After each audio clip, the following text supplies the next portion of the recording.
அரசன், அவனுக்கு வயசாயிட்டுது. அதனாலேயே இந்த கவலை பயம் எல்லாமும் அதிகமாயிட்டுது. மரண பயம், ராத்திரியில சரியா தூங்க முடியல, இப்படி ஆயிட்டுது நிலைமை. அந்த அரசன் ஏற்கனவே எப்படின்னா போர்க்களங்கள்ல எத்தனையோ பேரை ஓட ஓட விரட்டி இருக்கிறான். இருந்தாலும் இப்ப அந்த துணிச்சல்லாம் எங்கேயோ போயிட்டுது. பேசாம படுத்திருக்கிறான். அப்படியே படுத்தாலும் தான் தூக்கம் வர மாட்டேங்குது. என்ன பண்ணலாம்னு யோசிச்சான் இந்த மன்னன். உடனே எல்லா அமைச்சர்களையும் கூப்பிட்டான். எனக்கு நிம்மதி இல்லை, எதை நினைச்சாலும் பயமா இருக்கு, எனக்கு ஒரு ஆலோசனை சொல்லுங்க அப்படின்னா. என்ன ஆலோசனை வேணும் அப்படின்னு சொல்லி கேட்டாங்க. எனக்கு ஒரு நெருக்கடியான சந்தர்ப்பம் ஏற்பட்டு போச்சுன்னு வச்சுக்கோங்க. அந்த நேரத்துல நீங்க யாருமே என் பக்கத்துல இல்ல ஆலோசனை சொல்றதுக்கு அப்படின்னா, அந்த சமயத்துல எனக்கு உபயோகப்படுற மாதிரி ஒரு வாசகம், பொன்மொழி ஏதாவது சொல்லுங்க. அத நான் என்னுடைய வைர மோதிரத்துக்கு அடியில பதிச்சு வச்சுக்கிறேன் அப்படின்னார். தேவைப்படுறப்ப உதவும் அப்படிங்கறதுனால. அவர் போட்டிருந்த மோதிரமும் அதுக்கு தகுந்த மாதிரியே திறந்து மூடுறது மாதிரி அமைஞ்சிருந்தது. ஏதாவது வாசகம் எழுதுனா உள்ற வச்சுக்கலாம், அதுக்கான வசதி அதுல இருந்தது. அமைச்சர்கள்லாம் யோசனை பண்ணாங்க. இது மாதிரி ராஜா கேட்கிறார, என்ன வாசகம், அதாவது பொன்மொழி சொல்லலாம் அப்படின்னு எல்லாரும் யோசனை பண்ணாங்க. ஒருத்தருக்குமே சரியா தோணல, ஒரே குழப்பமா இருந்தது. ஏன்னா நெருக்கடியான சமயத்துல உபயோகப்படுறது மாதிரி ஒரு பொன்மொழி வேணும்னு சொல்லியிருக்கிறார். அப்படி இப்படி யோசிச்சு பார்த்தா ஒண்ணுமே தோணல. எல்லாரும் குழம்பிக்கிட்டு இருந்த நேரத்துல ஒரு பெரியவர் அந்த பக்கமா வந்தார். அவர் சொன்னார், நான் வேணும்னா அதுக்கு பொருத்தமா ஒரு வாக்கியம் சொல்றேன், ஆனா ஒரு நிபந்தனை. அதை யாரும் ரொம்ப ஆர்வம் காரணமா அவசரப்பட்டு படிச்சிடக்கூடாது. அதை ரகசியமா அந்த மோதிரத்துக்குள்ள எழுதி வச்சுக்கணும். எப்பவாவது இக்கட்ல மாட்டிக்கிற சமயத்துல மட்டும், வேற வழியே இல்லை அப்படிங்கிற நிலைமையில மட்டும்தான் அதை திறந்து பார்க்கணும். அப்படி நீங்க இருக்கிறதா இருந்தா நான் அதை சொல்றேன் அப்படின்னாரு அந்த பெரியவர். சரின்னு ஒத்துக்கிட்டாங்க எல்லாரும். அதே மாதிரி அவர் ஒரு வாக்கியத்தை சொன்னார். அவர் சொன்ன வாக்கியத்தை ரகசியமா மோதிரத்துக்குள்ள பதிச்சு மூடியாச்சு. ராஜா அதை விரல்ல மாட்டிக்கிட்டார். கொஞ்ச நாள் ஆச்சு. அந்த ராஜாவுக்கு ஒரு சோதனை வந்தது. என்ன சோதனைன்னா, அடுத்த நாட்டு மன்னன் படையெடுத்துக்கிட்டு வந்துட்டான். அவன் இவர்கிட்ட ஏற்கனவே தோத்து போனவன், ஒரு வெறியில வந்திருக்கிறான். தோற்று போனவன் மறுபடியும் சண்டைக்கு வந்தா எப்படி வருவானோ அப்படி வர்றான். ஒரு வெறியில வந்தா ஜெயிச்சுட்டான்.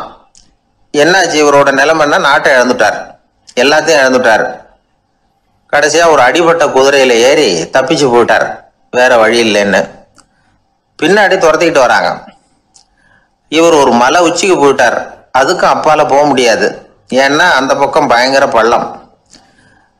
உல்லாச பயணிகள் கண்டு கழிக்கிற இடம் அது.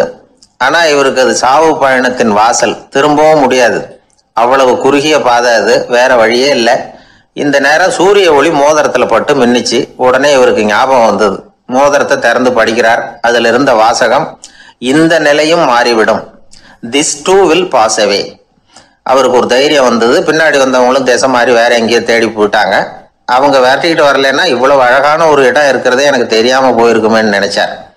இவ்வளவு அழகை ரசிக்கிறதுக்காக ஒரு நாட்டையே கூட இழக்கலாம்னு தோணுச்சு அவருக்கு. அமைதியா அந்த அழகை ரசிச்சார். எதிரிகள்லாம் எங்கேயோ போயிட்டாங்க. மன்னர் நாடு திரும்பினார். மறுபடியும் படைகளை திரட்டினார். கொஞ்ச நாள்ல படை எடுத்துக்கிட்டு போனார். யாருகிட்ட தோத்து போனாரோ அவரையே வெற்றி கண்டு திரும்பி வர்றார். வரவேற்பு விழா பிரமாவப்படுது. ஆடல் பாடல் கோலாகலம். இதை பார்த்தது அந்த ராஜாவுக்கு தலைகால புரியல. நம்மளை இனிமே யாராலையும் ஜெயிக்க முடியாதுன்னு நினைச்சார். அகம்பாவம் லேசா எட்டி பார்த்தது. இப்ப மறுபடியும் சூரிய ஒளிப்பட்டு மோதிரம் மின்னிச்சு. அதை திறந்து மறுபடியும் படிக்கிறார். இந்த நிலைமையும் மாறிவிடும், this too will pass away. அவ்வளவுதான். அவர் மனசு அடங்க ஆரம்பிச்சுட்டுது, ஆணவம் போயிட்டுது. இதுல இருந்து நாம தெரிஞ்சுக்க வேண்டியது என்னன்னா, எந்த சூழ்நிலையிலையும் நாம கவலைப்பட வேண்டியதில்லை. ஏன்னா இங்க எதுவுமே நிரந்தரம் இல்லை. அந்த ராஜா மாதிரியே நம்ம ஆளு ஒருத்தன் ஒரு மோதிரம் போட்டிருந்தா அதுக்குள்ள அவன் எழுதி வச்சிருந்த வாசகம், எதுக்கும் கவலைப்படாதே அப்படிங்கிறது தான். ஒரு நாள் பயங்கரமான கவலையோட உட்காந்துருந்தான். பக்கத்துல இருந்தவங்க சொன்னாங்க, இது மாதிரி சந்தர்ப்பத்துலதான் நீ உன் மோதிரத்தை திறந்து பார்க்கணும்னாங்க. இவனுக்கு கவலையோட எரிச்சலும் சேர்ந்துக்கிட்டது. அது எப்படி முடியும், இப்ப திருட்டு போனது என்னோட அந்த மோதிரம் தானே அப்படின்னு சொல்லிவிட்டு தலையில கை வச்சுட்டு உட்காந்துட்டான். இப்படிலாம் சொல்றது உண்டு. இருந்தாலும் நாம எந்த சூழ்நிலையிலையும் கவலைப்பட வேண்டியதில்லை அப்படிங்கிற உண்மையை புரிஞ்சுக்கணும். அப்படி கவலைய வெல்றதுக்கான வழி தெரிஞ்சுட்டதுன்னா வாழ்க்கையில வெற்றி நிச்சயம். ஒரு ஊர்ல ஒரு பெரிய செல்வந்தர் இருந்தார். பணத்துக்கு பஞ்சம் இல்லை. அதனால இந்த உலகத்துல முடியாத காரியம் எதுவும் இல்லைன்னு நினைச்சார். பணம் இருந்தாலும் அந்த நினைப்பு தானா வந்துடும். அதனால இவரும் அப்படி நினைச்சதுல ஒன்றும் தப்பு இல்லை. அந்த ஊருக்கு குருநானக் ஒரு தடவை வந்தார். அவருக்கு இந்த செல்வந்தர் ரொம்ப பிரமாதமா ஒரு வரவேற்பு கொடுத்தார். ஊர் எல்லையிலேயே எங்க வீட்டுக்கு விருந்து சாப்பிட்டுட்டு போகணும்னு கேட்டுக்கிட்டார். அவரும் சரின்னு ஒத்துக்கிட்டார். உடனே தன்னுடைய பங்களாவில் ஒரு பெரிய விருந்துக்கு ஏற்பாடு பண்ணார். குருநானக்கை அழைச்சிட்டு வீட்டுக்கு போனார். உட்கார வச்சார். ஐயா, நான் இந்த ஊர்லயே ரொம்ப பெரிய வசதி உள்ளவன். என்னால் எல்லாம் முடியும். உங்களுக்காக நான் என்ன செய்யணும்னு சொல்லுங்க. எதுவாக இருந்தாலும் பரவாயில்ல, எவ்வளவு செலவானாலும் பரவாயில்ல, என்னால் செய்ய முடியும். என்ன செய்யணும்னு சொல்லுங்க, அது போதும், நான் செய்கிறேன் அப்படின்னு நான் ரொம்ப பணிவா. இதை கேட்டதும் குருநானக் சிந்திச்சார் கொஞ்ச நேரம். அதுக்கப்புறம் தன்னோட சட்டை பைக்குள்ள கையை விட்டு ஒரு பழைய ஊசி ஒன்று எடுத்தார். அந்த செல்வந்தர்கிட்ட கொடுத்தார். இதை பாருங்க, இவ்வளவு தூரம் நீங்க கேட்கறதுனால சொல்றேன். எனக்கு நீங்க செய்ய வேண்டிய உதவி இதுதான்னார். ஊசிய கையில வாங்கிக்கிட்டு இதை என்ன செய்யணும் சொல்லுங்க அப்படின்னார் அவரு. நீங்க செய்ய வேண்டியது என்னன்னா, இந்த ஊசியை பத்திரமா வச்சிருக்கணும். நாம 2 பேரும் இறந்து போனதுக்கு பின்னாடி இன்னொரு உலகத்துல நாம சந்திக்கக்கூடிய வாய்ப்பு இருக்குது. அப்ப இந்த ஊசியை என்கிட்ட கொண்டாந்து கொடுக்கணும். இதுதான் நீங்க எனக்காக செய்ய வேண்டிய உதவி அப்படின்னார் குருநானக் லேசா சிரிச்சுக்கிட்டே. இதை கேட்ட உடனே இந்த பெரியவர் முழிக்க ஆரம்பிச்சிட்டார். அது எப்படிங்க, நான் சாகிறப்ப எப்படி இந்த ஊசியை எடுத்துக்கிட்டு இன்னொரு உலகத்துக்கு வர முடியும்னார். ஊசி மாதிரி ஒரு சின்ன பொருளை கூட இந்த உலகத்தை விட்டு நாம போறப்ப எடுத்துட்டு போக முடியாதுங்கிறப்போ உங்களோட செல்வத்தையெல்லாம் எப்படி அங்க எடுத்துட்டு வர போறீங்க அப்படின்னு கேட்டார் குருநானக். அதுக்கப்புறம் தான் அந்த பெரியவர் யோசிக்க ஆரம்பிச்சாராம். குருநானக் சொல்றார், இதை பாருங்க, நாம செய்யற நல்லது கெட்டது தான் கடைசி வரைக்கும் நம்ம கூட இருக்கும். அடுத்தவங்க நல்லா இருக்கணுங்கிறதுக்காக பொருளை செலவு செய்யணும். அப்படி செய்யலைன்னா எந்த பிரயோஜனமும் இல்லை அப்படின்னார். அதுக்கப்புறம் தான் அந்த செல்வந்தரின் அறிவு கண் திறந்துதான். உடனே குருநானக்கை வணங்கினார். ஐயா, என்கிட்ட இருந்த ஆணவம் போயிட்டுது. இனிமே என்கிட்ட இருக்கிற செல்வத்தை நல்ல வழியில செலவழிப்பேன் அப்படின்னாராம்.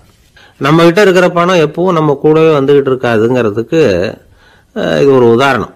அதுக்காக நாம பணம் சேர்க்கறத பத்தி கவலைப்பட வேண்டியதில்லை, பேசாம படுத்து தூங்கிட்டு இருந்தா போதும் அப்படின்னு இதுக்கு அர்த்தம் பண்ணிக்கப்படாது. முறையான வழியில பணம் சேர்க்கணும், அதை முறையான வழியில செலவு பண்ணணும். அதனால ஏற்படக்கூடிய மன நிறைவு இருக்கு பாருங்க, அது அனுபவிச்சவங்களுக்கு தான் தெரியும். சொர்க்கத்துக்கு போறவங்க இங்க இருந்து பணத்தை எடுத்துட்டு போக முடியாது.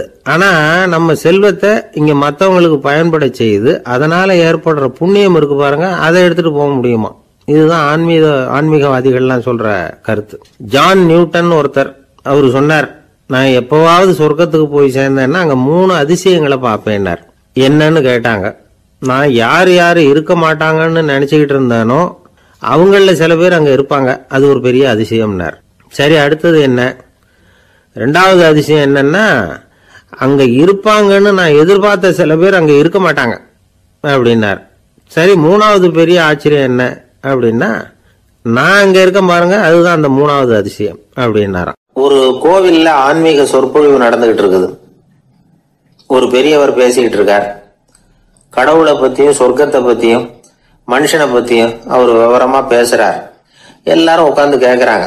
அந்த கூட்டத்துல ஒரு தத்துவ ஞானியும் உட்கார்ந்து இருக்கிறார். அவருடைய நண்பர். பேசி முடிச்சதும் அந்த பெரியவர் மேடையை விட்டு இறங்கினார். நேரா அந்த தத்துவ ஞானி கிட்ட வந்தார். எப்படி இருந்தது என்னுடைய பேச்சு அப்படின்னு கேட்டார்.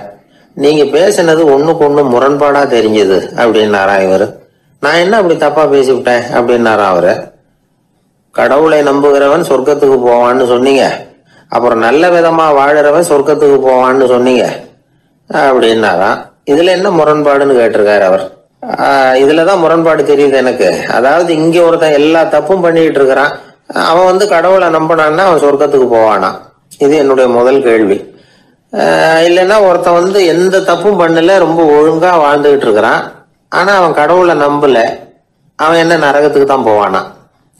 கடவுள் நம்பிக்கை உள்ள ஒரு திருடன் என்ன ஆவான், எங்க போவான்? கடவுள் நம்பிக்கையே இல்லாத ஒரு நல்லவன் என்ன ஆவான், எங்க போவான்? ஒருத்தன் இங்க கடவுள் நம்பிக்கையோட வாழறது முக்கியமா அல்லது நல்லவனா வாழறது முக்கியமா? இதுதான் இவர் கேட்ட கேள்வி. இதை கேட்டதும் அந்த பெரியவர் குழம்பி போட்டார். அவர் சொன்னது நியாயம் தானே. கடவுளை நம்புறவன் தான் சொர்க்கத்துக்கு போவான்னா பேசாம கடவுளை நம்பிக்கிட்டு இந்த உலகத்துல எல்லா தப்பும் பண்ணிக்கிட்டு இருக்கலாமே. பேச்சாளர் குழப்பத்தோட வீட்டுக்கு போனார். படுத்து தூங்கினாரு. ஒரு கனவு வந்தது. கனவுல அவர் ஒரு ரயில்ல வேகமா போயிட்டு இருக்கிறார். எதிரில் உட்கார்ந்து இருக்கிறவரை பார்த்து நாம இப்ப எங்க போறோம்னு கேட்டார். சொர்க்கத்துக்கு போயிட்டு இருக்கிறோம் அப்படின்னாங்களாம். ரயில் போய் நின்னுது. இவர் இறங்கினார். இங்க கௌதம புத்தர் இருப்பார், சாக்ரட்டிஸ் இருப்பார், அவங்கள பாக்குறதுக்கு ஒரு நல்ல வாய்ப்பு அப்படின்னு நினைச்சுக்கிட்டே அங்கேயும் இங்கேயும் பார்த்தார். அங்க யாருமே இல்லை. ஒரே பாலைவனம் மாதிரி இருக்குது. பச்சை இல்லை, பசுமை இல்லை, பூக்கள் இல்லை, மரம்லாம் மொட்டையா நிக்குது. எலும்பும் தோலுமா சில முனிவர்கள் அங்கேயும் இங்கேயுமா உட்காந்துருக்குறாங்க. இவர் அவங்க கிட்ட போய் இந்த புத்தர், சாக்ரட்டிஸ் இவங்க எல்லாம் எங்க இருக்கிறாங்கன்னு கேட்டாராம். அப்படி யாரும் இங்க இல்லையே, அவங்க எல்லாம் யாரு அப்படின்னு திருப்பி கேட்டிருக்கிறாங்க. இவருக்கு அதிர்ச்சியா போச்சு. அப்படின்னா அவங்க எங்க போயிருப்பாங்க? உடனே ரயில் நிலையத்துக்கு ஓடி வந்தார். அப்பதான் நரகத்துக்கு ஒரு ரயில் புறப்பட்டுக்கிட்டு இருந்தது. அங்க இருந்து அதுல ஏறி உட்கார்ந்தார். ரயில் வேகமா போச்சு. நரகம் நெருங்க நெருங்க காற்று குளிர்ச்சியா வீச ஆரம்பிச்சுதான். வெளியில பசுமையா இருந்துதான். அழகான மலர்கள், அழகான நீர்நிலைகள், நந்தவனங்கள், ரொம்ப அருமையா இருக்குது. ரொம்ப அங்க இருந்தவங்க எல்லாம் ரொம்ப மகிழ்ச்சியா உல்லாசமா வேற இருந்திருக்கிறாங்க. எங்க பார்த்தாலும் ஆடல் பாடல் உற்சாகம். இவர் ரயில விட்டு இறங்கினார். அவருக்கு சந்தேகம், இதுவா நரகம் அப்படின்னு விசாரிச்சிருக்காரு. ஆமா, இதுதான் நரகம்னாங்களாம். எனக்கு ஒரு சந்தேகம் இருக்காரு. என்னன்னு கேட்டிருக்காங்க. கௌதம புத்தரும், சாக்ரட்டிஸும், லாவோஸும் இவங்க மாதிரி இன்னும் பல பேரும் கடவுள் நம்பிக்கை இல்லாதவங்க, அவங்க எல்லாம் இங்க இருக்கிறாங்களா அப்படிங்கறதுதான் என்னுடைய சந்தேகம் அப்படின்னாரா. இப்ப அவங்க சொல்லியிருக்கிறாங்க, இப்ப நீங்க பாக்குறீங்களே பசுமையும் பச்சை பயிர்களும் ஆடல் பாடல்களும் அழகிய மலர்களும், இது எல்லாமே கௌதம புத்தரும் சாக்ரட்டிஸும் அது மாதிரி மகான்களும் இங்க வர ஆரம்பிச்ச பிறகுதான் உண்டாக ஆரம்பிச்சது. இந்த பிரதேசத்தை அவங்க அப்படியே மாத்திவிட்டாங்க. இப்போலாம் இங்க இருக்கிறவங்க யாரும் சொர்க்கத்துக்கு போறதுக்கே ஆசைப்படுறது இல்லை அப்படின்னாங்களாம். இந்த அதிர்ச்சியிலேயே அந்த பெரியவர் கனவு கலைஞ்சி முடிச்சுக்கிட்டார். இதுல இருக்கிற கருத்து என்னன்னா, நல்லவர்கள் எங்க இருக்கிறாங்களோ அந்த இடத்துக்கு பேர் தான் சொர்க்கம். சொர்க்கம் நரகம்ங்கிறதெல்லாம் ஆன்மீக பண்புகள், அவ்வளவுதான். ஒரு ஊர்ல ரெண்டு இணைபிரியாத நண்பர்கள். ஒருத்தன் கேட்டான், இப்ப கடவுள் நம்ம முன்னாடி உங்க ரெண்டு பேர்ல யாராவது ஒருத்தர் மட்டும் என்னோட சொர்க்கத்துக்கு வரலாம் அப்படின்னு கூப்பிட்டா நீ என்ன சொல்லுவேன்னு கேட்டானா. இவன் ரொம்ப பெருந்தன்மையா உன்னையே அழைச்சிட்டு போக சொல்லிடுவேன் அப்படின்னு இருக்கான். அப்படின்னா உனக்கு சொர்க்கம் வேணாமான்னு கேட்டிருக்கான் அவன். நீ என்னை விட்டுட்டு போனாவே அப்புறம் இந்த பூலோகமே எனக்கு சொர்க்கம் தாண்டா அப்படின்னு நானா இவன். லோகமானிய பால கங்காதர திலகர் இருந்தார்ல, அவருக்கு 15 வயசுலயே கல்யாணம் நடந்துதான். மனைவி பேரு தபிபாய். ரொம்ப பெரிய குடும்பத்து பொண்ணு, நல்ல குணம். அவங்க குடும்பம் நடத்திக்கிட்டு இருக்கிறாங்க. அந்த காலத்துல திருடர்கள் பயம் அதிகம். இந்த காலத்துல மட்டும் என்னன்னு கேக்குறீங்களா? நீங்க கேக்குறது நியாயம்தான். இருந்தாலும் இந்த காலத்து திருடனுக்கும் அந்த காலத்து திருடனுக்கும் ஒரு முக்கியமான வித்தியாசம் உண்டு. அதாவது அந்த காலத்து திருடன்லாம் நியாயம் அநியாயம் பார்க்கறது உண்டு. இந்த காலத்துல அப்படி பார்க்கறது இல்லை. அந்த காலத்துல திருட வர்றவங்கள்ட்ட கூட ஒரு தார்மீக உணர்வு உண்டாம். அதாவது அப்போ உள்ள கொள்ளைக்காரங்க எதை களவாடினாலும் சரி, அரிசியை மட்டும் களவாடுறது இல்லையா, அப்படி ஒரு கொள்கை. அதனால பாருங்க, அந்த காலத்து பெண்கள் நகை நட்டுகளை பத்திரமா வைக்கணும்னா பெட்டியில வைக்கிறது இல்லை, அரிசி பானையில போட்டு வச்சு விடுறது. இப்பெல்லாம் பேங்க்ல சேஃப்டி லாக்கர்னு இருக்குல்ல, அது மாதிரி அந்த காலத்துல சேஃப்டி லாக்கருங்கிறது அரிசி பானை. இந்த வளையல், மூக்குத்தி, தோடு இப்படி எதுவாக இருந்தாலும் அதில் போட்டு பத்திரமா வச்சுருவாங்க.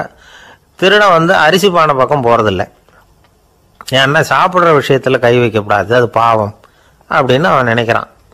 திலகரோட மனைவி தபிபாயும் அதே மாதிரி தன்னுடைய ஆபரணங்களை ஒரு அரிசி பானைக்குள்ளே போட்டு மூடி வச்சுருந்தாங்களாம்.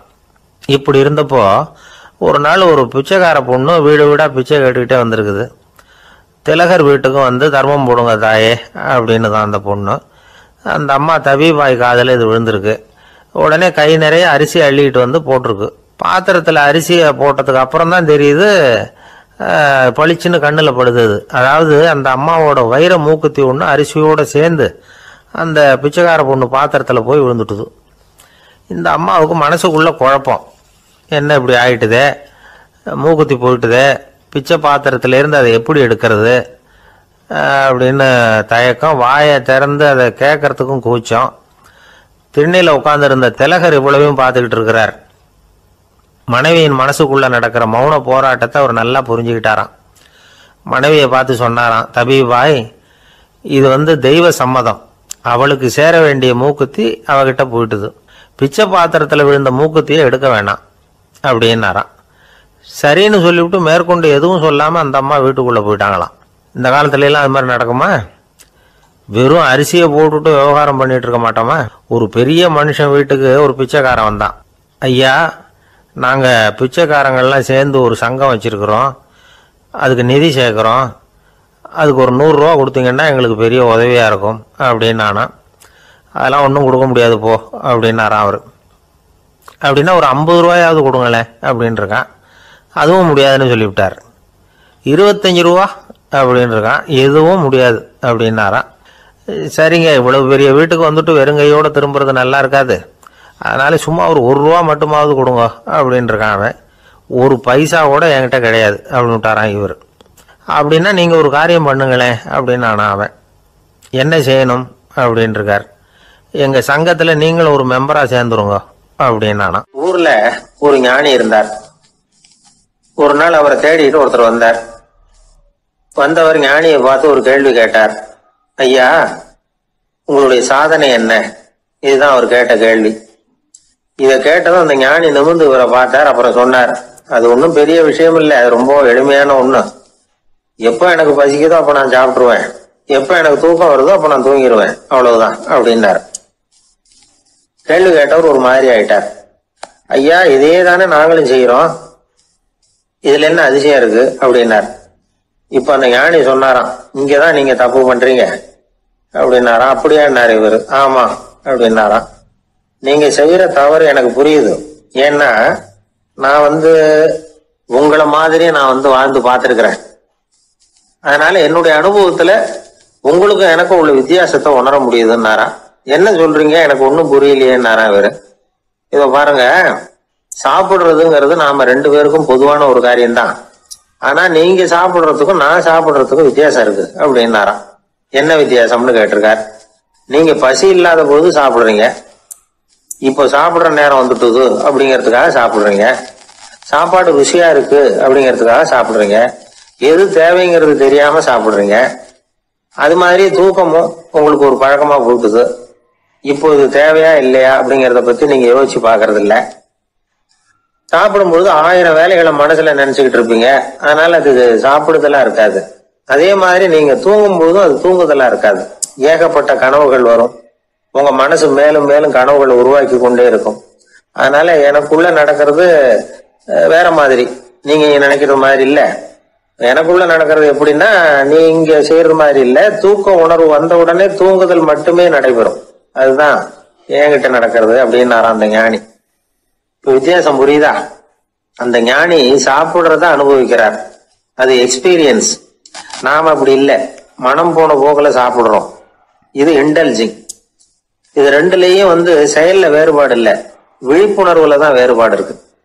அவர் சாப்பிடும்போது ஒரு சாட்சி மனோபாவத்தோட சாப்பிடுறார்.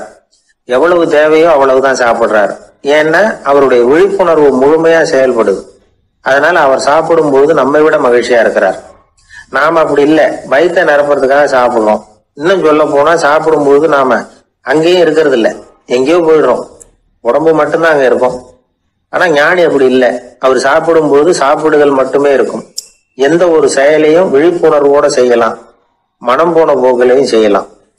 விழிப்புடன் செய்யறப்போ செய்யும் செயல் நம்ம அனுபவமாகிறது, அவ்வளவுதான்.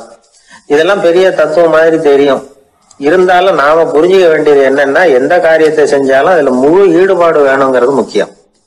அந்த அளவுக்கு முதல்ல நம்மளை மாத்திக்கிட்டா போதும். ஆனா நம்ம ஆளுங்க அந்த அளவுக்கு இருக்கிறது இல்ல, எல்லாமே அரைகுறைதான். கேட்டா ஞாபகம் வருது. ஒருத்தன் என்ன பண்ணானா, விமான டிக்கெட் வாங்கிக்கிட்டு ரயில்வே ஸ்டேஷனுக்கு வந்துட்டான். அப்புறம் தான் புரிஞ்சுது தவறுதெல்லாம் இங்க வந்துட்டோம்ங்கிறது. உடனே அவசரமா விமான நிலையத்தை நோக்கி ஓடி இருக்கிறான். அங்க போய் கவுண்டர்ல கேட்டிருக்கான், மேடம், நான் தவறுதலா ரயில்வே ஸ்டேஷனுக்கு போயிட்டேன், இப்ப விமானத்தையும் தவற விட்டுட்டேன், அடுத்த பிளைட்ல எனக்கு இதை மாத்தி தர முடியுமான்னு கேட்டிருக்கான். முடியாதுன்னாங்களாம் அந்த அம்மா. ஏன்னு கேட்டானா, ஏன்னா இப்ப நீங்க வந்திருக்கிறது பஸ் ஸ்டாண்டு அப்படின்னாங்களாம். ஒரு தடவை கலைவாணர் NS கிருஷ்ணன் பேராசிரியர் கல்கியை சந்திச்சு பேசிக்கிட்டு இருந்தாராம். கலைவாணர் கல்கியை பார்த்து, எனக்கு கதை எழுத ஆசையா இருக்கு, எப்படி எழுதுறதுன்னு கேட்டாராம். கதை எழுதுறதுக்கு 4 மை வேணும்னாராம் கல்கி. அப்படியா, அப்படின்னா என்னென்ன கலர் மை அப்படின்னு கேட்டிருக்காரு கலைவாணர் சிரிச்சுக்கிட்டே. நான் சொன்னது கலர் மை இல்ல, அது வேற மை. அதாவது கதை எழுதுறதுக்கு தேவைப்படுகிற 4 மை எதுன்னா, 1 திறமை, 2 பேணாமை, 3வது தனிமை, 4வது பொறுமை அப்படின்னாராம். உடனே கலைவாணர், உங்க யோசனை அருமை அப்படின்னாராம். அதுதான் கலைவாணர். பொதுவா எழுத்தாளர்கள் எழுதுற மாதிரி நடந்துக்கிறது இல்லை. ஆனா கலைவாணர் என்ன சொல்லுவாரோ அதே மாதிரி நடந்துக்குவார். எல்லாருக்கும் எல்லாம் கிடைக்கணுங்கிற கருத்தை சினிமா படங்கள்ல வலியுறுத்துவார். அதே மாதிரி நடைமுறை வாழ்க்கையிலேயே எல்லாருக்கும் எல்லாமும் கொடுப்பார். பணம், பதவி, புகழ் இப்படி எதுவுமே இல்லாத ஒரு சாதாரண மனுஷனா இருந்தா கூட இவர் மனுஷனுக்கு கொடுக்கிற மரியாதையில கொஞ்சமும் குறைச்சல் இருக்காது. இந்த குணம் சாதாரணமா எல்லாருக்கும் இருக்கிறது இல்லை. அவரு சினிமா தியேட்டருக்கு போய் சினிமா பாக்குறது வழக்கம். அவரு வந்திருக்கிறாருங்கிறது தெரிஞ்சா போதும், வெளியில பிச்சைக்காரங்க வந்து கூடிடுவாங்க. இது அவருக்கு தெரியும். வெளியில நம்மளை நம்பி ஒரு கூட்டம் காத்துக்கிட்டு இருக்குமேன்னு நினைப்பார். உடனே ஒரு 100 ரூபா நோட்டை கொடுத்து சில்லறையா மாத்திட்டு வர சொல்லுவார். படம் முடிஞ்சு வெளியில வர்றப்போ சில்லறையோட வருவார். எல்லாருக்கிட்டையும் கொடுத்துருவார். ஏன்னா எல்லாரும் தேடிட்டு வருவாங்க அவரை. என்ன எல்லாரும் சௌக்கியமா இருக்கிறீங்களா அப்படின்னு பிரியமா விசாரிப்பார். ஏதோ ரொம்ப நெருங்கின சொந்தக்காரங்களை விசாரிக்கிறது மாதிரி விசாரிப்பாரு. தன்கிட்ட இருக்கிற சில்லறை எல்லாருக்கும் சமமா பிரிச்சு கொடுத்துட்டு தான் அங்கிருந்து புறப்படுவார். ஒரு நாள் அது மாதிரி புறப்படுற சமயத்துல ஒரு சின்ன பையனுக்கு சில்லறை எதுவும் கிடைக்கல கொடுக்கறதுக்கு. இது கலைவாணருக்கு தெரியாது. கார்ல ஏறி புறப்பட்டு போயிட்டார். அந்த பையன் காரை பிடிச்சிக்கிட்டு பின்னாடியே ஓடிட்டான் இருக்கிறான். ஐயா, நீங்களே இல்லைன்னு சொன்னா நான் என்ன பண்றது, இன்னைக்கு பட்னி தான், அம்மாவுக்கு வேற உடம்பு சரியில்லை அப்படின்னு கத்திக்கிட்டே ஓடியாதானா. கலைவாணர் கவனிச்சுட்டார். உடனே காரை நிறுத்த சொன்னார். இறங்கினார். அந்த சின்ன பையனை கட்டி பிடிச்சிக்கிட்டு, என்ன மன்னிச்சுக்கப்பா, நான் கவனிக்காம வந்துட்டேன் அப்படின்னு சொல்லி அழ ஆரம்பிச்சுட்டாராம். இன்னொரு தடவை இதே மாதிரி ஒரு தியேட்டர்ல இருந்து வெளியில வந்திருக்கிறார். ஒரு ஆள் அவர்கிட்ட வந்து நின்றுருக்கார். அவர் கொடுக்கறதுக்கு இவர்கிட்ட பணம் இல்லை. பணம் இல்லையாப்பா அப்படின்னாராம். உங்ககிட்டயே இல்லையா அப்படின்னாராம் அவரு. கலைவாணருக்கு மனசு ரொம்ப சங்கடமா போச்சு. உடனே புறப்பட்டு வீட்டுக்கு போனார். அங்க இங்க தேடி பார்த்து அங்க இருந்த கொஞ்சம் நெஞ்ச சில்லறையை எடுத்தார். காரு டிரைவரை கூப்பிட்டார். தியேட்டர் வாசல்ல நின்றுகிட்டு இருந்த ஆசாமியோட அங்க அடையாளங்களை சொன்னார். காரை எடுத்துட்டு போய் அந்த ஆளை கண்டுபிடிச்சு இந்த காசை கொடுத்துட்டு வா அப்படின்னு அனுப்பி வச்சாராம். பிச்சை போடுறதுக்காக காரை அனுப்புனதாக வேற யாரை பத்தியாவது நீங்க கேள்விப்பட்டிருக்கிறீங்களா? அவர் ஒரு வித்தியாசமான மனிதர், வித்தியாசமான கலைஞர். கலைவாணரோட சகோதரர் கல்யாணம் நடந்தது. அதுல தியாகராஜ பாகவதர் கச்சேரி முடிஞ்ச உடனே அதுல சம்பந்தப்பட்ட கலைஞர்களுக்கு எல்லாம் கலைவாணர் பரிசுகள் கொடுக்கிறார். அந்த கச்சேரியில கடம் வாசிச்சவருக்கு மட்டும் மத்த எல்லாருக்கும் கொடுத்ததை விட பெருசா ஒரு வெள்ளி கோப்பைய பரிசா கொடுத்தாராம். மற்றவங்களுக்கு எல்லாம் சின்னதா கொடுத்துட்டு கட வித்துவானுக்கு மட்டும் பெருசா பரிசு கொடுக்குறீங்களே ஏன்னு கேட்டிருக்கிறாங்க. அதுக்கு கலைவாணர் விளக்கம் கொடுத்தாராம். இப்பெல்லாம் ரயில்ல கூட்டம் அதிகங்கிறது உங்களுக்கு எல்லாருக்கும் தெரியும். இந்த வித்துவான் இவ்வளவு பெரிய மண்பானைய ரயில்ல ரொம்ப பத்திரமா உடையாம ரொம்ப தூரத்துல இருந்து கொண்டு வந்திருக்கிறாரே, அது என்ன சாமான்யமான காரியமா? அவரோட அந்த சாமர்த்தியத்தை பாராட்டுறதுக்காக தான் அவருக்கு இவ்வளவு பெரிய பரிசு அப்படின்னாராம்.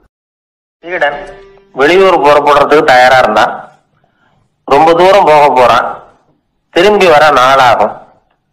புறப்படுறதுக்கான ஆயத்த வேலைகள்ல ஈடுபட்டிருந்தான். அந்த சமயம் பார்த்து இன்னொரு சீடன் அவங்கிட்ட வந்தான். நம்ம குரு உன்னை அழைச்சிட்டு வர சொன்னார், வா அப்படின்னு கூப்பிட்டான். இவன் உடனே புறப்பட்டு போனான். குருநாதரை பார்த்தான். அவரு காலில் விழுந்து வணங்கினான். வணங்கிட்டு எழுந்திரிச்சான். அவ்வளவுதான். குரு ஏதாவது உபதேசம் பண்ணுவாருன்னு எதிர்பார்த்தான். ஆனா நடந்தது என்ன தெரியுமா? குரு அவனுக்கு ஓங்கி ஒரு அடி கொடுத்தார். எதிர்பாராம இந்த அடியை வாங்கினதும் அந்த சீடன் அதிர்ந்து போயிட்டான். பக்கத்துல இருந்த மற்ற சீடர்களும் திகைச்சு போய் நின்னுட்டாங்க. அடி வாங்கின சீடனுக்கு மனசுக்குள்ள குழப்பம். நாம என்ன தப்பு பண்ணணும்? புறப்படுற நேரத்துல இப்படி குரு கிட்ட அடி வாங்குற மாதிரி ஆயிட்டுதே அப்படின்னு நினைச்சு மனசுக்குள்ள ரொம்ப வேதனைப்பட்டான். கொஞ்சம் துணிச்சலை வர வச்சுக்கிட்டு குருநாதர்கிட்டயே கேட்டுட்டான். சுவாமி, நான் என்ன தப்பு பண்ணினேன்? என்ன இப்படி அடிச்சுட்டீங்களே, ஒரு வார்த்தை கூட உங்களை எதிர்த்து நான் பேசினது இல்லையே. இவ்வளவு காலமா உங்க விருப்பத்துக்கு விரோதமா ஒரு காரியம் கூட நான் செஞ்சது இல்லையே. வந்ததும் வராததுமா ஒண்ணுமே சொல்லாம என்ன அடிச்சுட்டீங்களே. குருவே, நான் செஞ்ச குற்றம் தான் என்ன அப்படின்னு கண்ணீரோட பரிதாபமா கேட்டானா அந்த சீடன். ஆனா அந்த குரு முகத்துல கொஞ்சம் கூட கோபம் இல்லை. அவர் சிரிச்சுக்கிட்டே நின்றுகிட்டு இருந்தாராம். அதுக்கப்புறம் சொன்னாராம், என்னுடைய அருமை சீடனே, நீ ஒரு தவறும் பண்ணல. நான் உன்னை அடிச்சது நீ ஏதோ தப்பு பண்ணிவிட்டேங்கிறதுக்காக இல்ல. நீண்ட பயணம் போக போற, ஞாபகமா ஏதாவது கொடுத்து அனுப்ப வேணாமா? நீ ஞானம் பெற்ற பிறகுதான் திரும்பி வர போறேங்கிறது எனக்கு தெரியும். அதுக்கு பிறகு உன்னை வந்து அடிக்க முடியுமா? அதனால இப்ப கிடைச்சிருக்கிற இந்த வாய்ப்பை பயன்படுத்திக்கிட்டேன். அப்போதைக்கு இப்பவே அடிச்சுட்டேன், அவ்வளவுதான், வேற ஒண்ணும் இல்லை அப்படின்னாராம். குரு சிரிச்சுக்கிட்டே இப்படி சொல்றார். இருந்தாலும் இதுவும் ஒரு உபதேசம் தான். அதிர்ச்சிகளால வந்து விழிப்படைய வைக்கிறதும் ஒரு வழிதான். இது வந்து சென் வழி. பெரும்பாலும் அதிர்ச்சியின் மூலமாகவே ஞான தரிசனத்தை அருள்கிறவர்கள் தான் ஜென் குருமார்கள். நம்ம தியானம் தான் ஜென். இந்தியாவில இருந்து சீனாவுக்கு போய் கொஞ்சம் பேர் மாறி வளம் பெற்று ஜப்பான்ல ஜென் ஆகி வளர்ந்துருக்குது, அவ்வளவுதான். ஜென்கிறது தியானம். எதை நினைச்சும் தியானிக்கிறது இல்ல, எல்லாத்துலயும் தியானம் இருக்கிறதா சொல்லுது ஜென். பேசுறது, இருக்கிறது, நடக்கிறது, சாப்பிடுறது, சிரிக்கிறது, தூங்குறது, தொழில் செய்யறது அல்லது சும்மா இருக்கிறது எல்லாமே தியானம் தான். ஜென்கிறது ஒரு சுய தரிசனம், தன்னைத்தானே அடையாளம் கண்டுகொள்கிறது தான் அது. இல்லாத எதையும் தேடி கண்டுபிடிக்கிறது இல்ல. சென் மார்க்கத்தை பத்தி ஓஷோ என்ன சொல்றாரு தெரியுமா? காணாமல் போன தன்னுடைய மூக்கு கண்ணாடி தன்னுடைய மூக்கின் மேல் இருப்பதை கண்டுகொள்வது போன்றது சென் அப்படிங்கிறார்.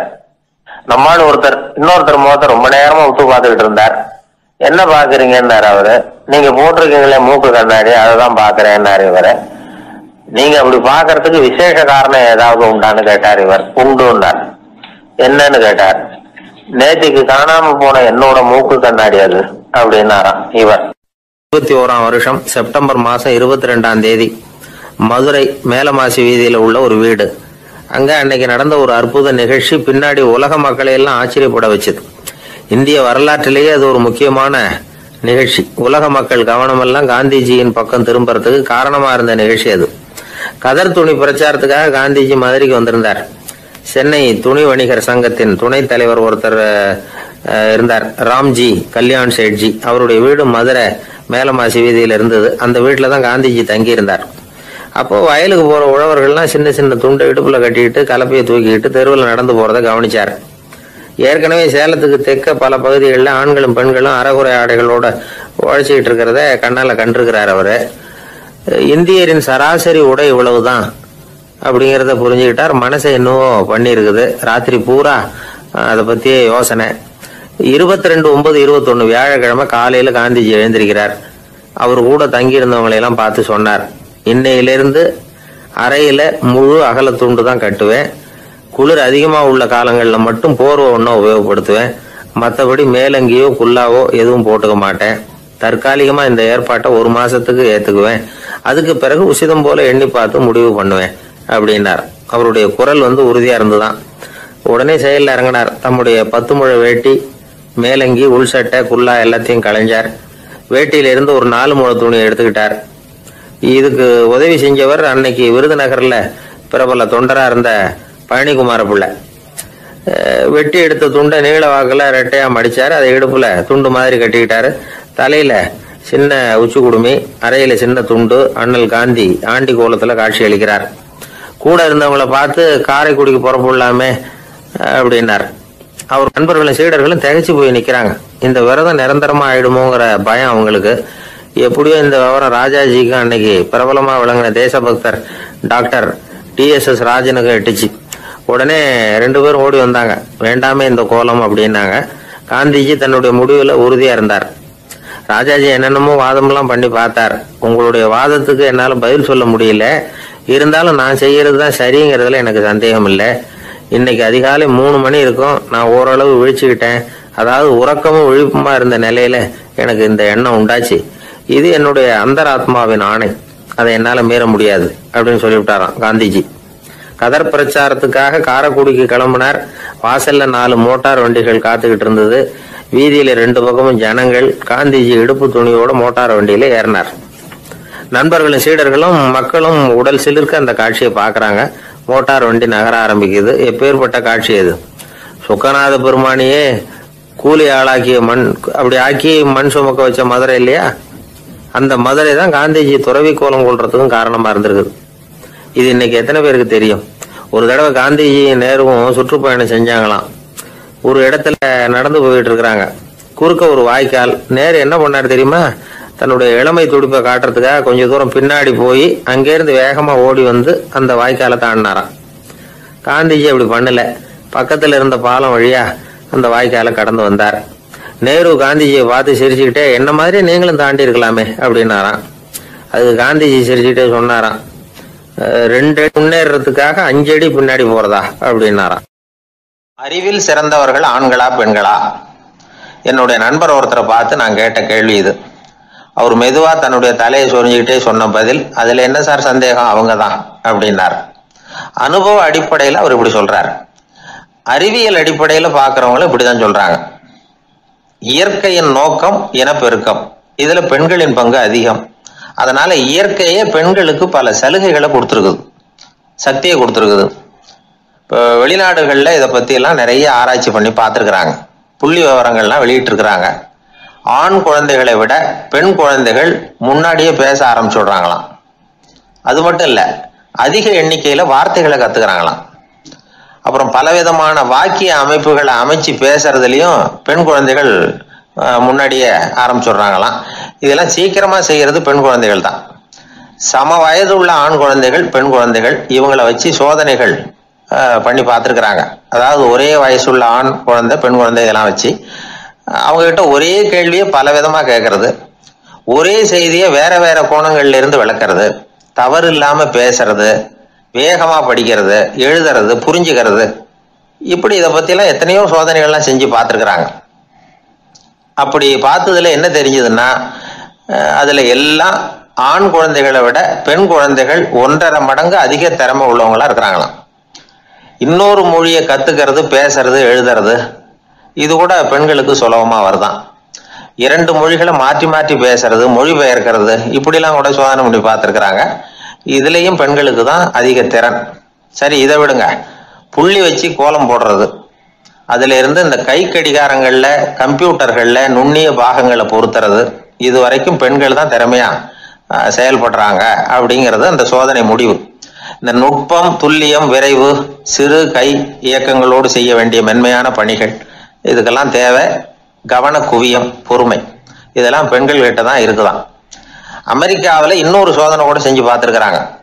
பெண்களின் மூக்கு மோப்ப உணர்வு, இதெல்லாம் எப்படின்னு பார்த்துருக்குறாங்க. பெண்கள் அதிக எண்ணிக்கையில வாசனைகளை பிரிச்சு கண்டுபிடிச்சு விடுறாங்களாம். ஆண்களால அந்த அளவுக்கு முடியலையாம். சரி, காது எப்படின்னா செவிப்புலன் உணர்வும் பெண்களுக்கு தான் அதிகமா. ஒரு கும்பல், அதுல பல விதமான சத்தம், அதுக்கு இடையில இந்த குரலோட துணி, ஏற்ற இறக்கம், இதை வச்சு பேசுற ஆளை கண்டுபிடிச்சிடுறாங்களாம். ஒரு கூட்டத்துல தன்னுடைய வீட்டுக்காரர் எங்க இருக்கார், பிள்ளைகள் எங்க இருக்காங்க அப்படிங்கறதெல்லாம் பெண்கள் சீக்கிரமா கண்டுபிடிச்சு விடுறாங்களாம். இன்னொரு விஷயம், ஒரு பொருளை பார்த்த உடனே அது என்னன்னு அடையாளம் கண்டுக்கிறது, அதை மனசுல பதிய வச்சுக்கிறது, அப்புறமா இன்னொரு சந்தர்ப்பத்துல அது எங்க இருந்தது அப்படின்னு சரியா ஞாபகப்படுத்திக்கிறது, இது மாதிரி சோதனைகள்லாம் கூட பெண்கள் தான் முன்னணியில இருக்கிறாங்க. ஒரு சராசரி சூழ்நிலையில ஆண்களை விட அதிகமான எண்ணிக்கையில புன்னகை புரியறது, சிரிக்கிறது பெண்கள் தானா. அதிகமா தோழமை உணர்வோடு பேசுறதும் அவங்க தானா. 2 பெண்கள் பேசிட்டு இருக்கிறதையும் பாருங்க, அதே மாதிரி 2 ஆண்கள் பேசிட்டு இருக்கிறதையும் பாருங்க. ஆண்கள் ஒரு அடி தள்ளியே நின்று பேசிட்டு இருப்பாங்க. மருத்துவர்களை எடுத்துக்கொள்ளுங்கள், அதாவது சிரிச்ச முகத்தோட நோயாளிகள்கிட்ட பரிவோடு பேசுறதுல பெண் டாக்டர்கள் தான் அதிகம். இதுவரை சொல்லப்பட்டது எல்லாமே அறிவியல் பூர்வமான செய்திகள். அதனால இளம் பெண்கள் வாழ்க்கையில சோர்வடைய தேவையில்லை. இயற்கையே நமக்கு சாதகமா இருக்கு, எல்லாம் முடியும் நம்மால அப்படிங்கறத அவங்க புரிஞ்சுக்கணும். ஒரு பையன் தன்னுடைய அப்பா அம்மா திருமண ஆல்பத்தை புரட்டிக்கிட்டே இருந்தான். அப்புறம் அம்மா கிட்ட கேட்டான், அம்மா இது யாரு சின்ன வயசுல எடுத்ததா, இது என்னன்னு தெரியலையே, இந்த படத்துல அழகா மீசை வச்சுக்கிட்டு சிரிச்சுக்கிட்டு நிக்கிறது யாரு அப்படின்னு கேட்டான். அதுதான்டா அவங்க அப்பான்னாங்க அந்த அம்மா. அப்படின்னா இப்ப நம்ம வீட்டுல நரைச்ச தலையோட அழுது வடிஞ்சிட்டு இருக்காரு ஒருத்தர், அவர் யாருன்னு கேட்டானா. இது பையனுடைய புத்திசாலித்தனம். பெண் பிள்ளைகள் அப்படி கேட்கறது இல்லை. அதனால இந்த கதையெல்லாம் எதுக்காக அப்படின்னா, இளம் பெண்கள் வாழ்க்கையில சோர்வு அடைஞ்சு போயிடக்கூடாது.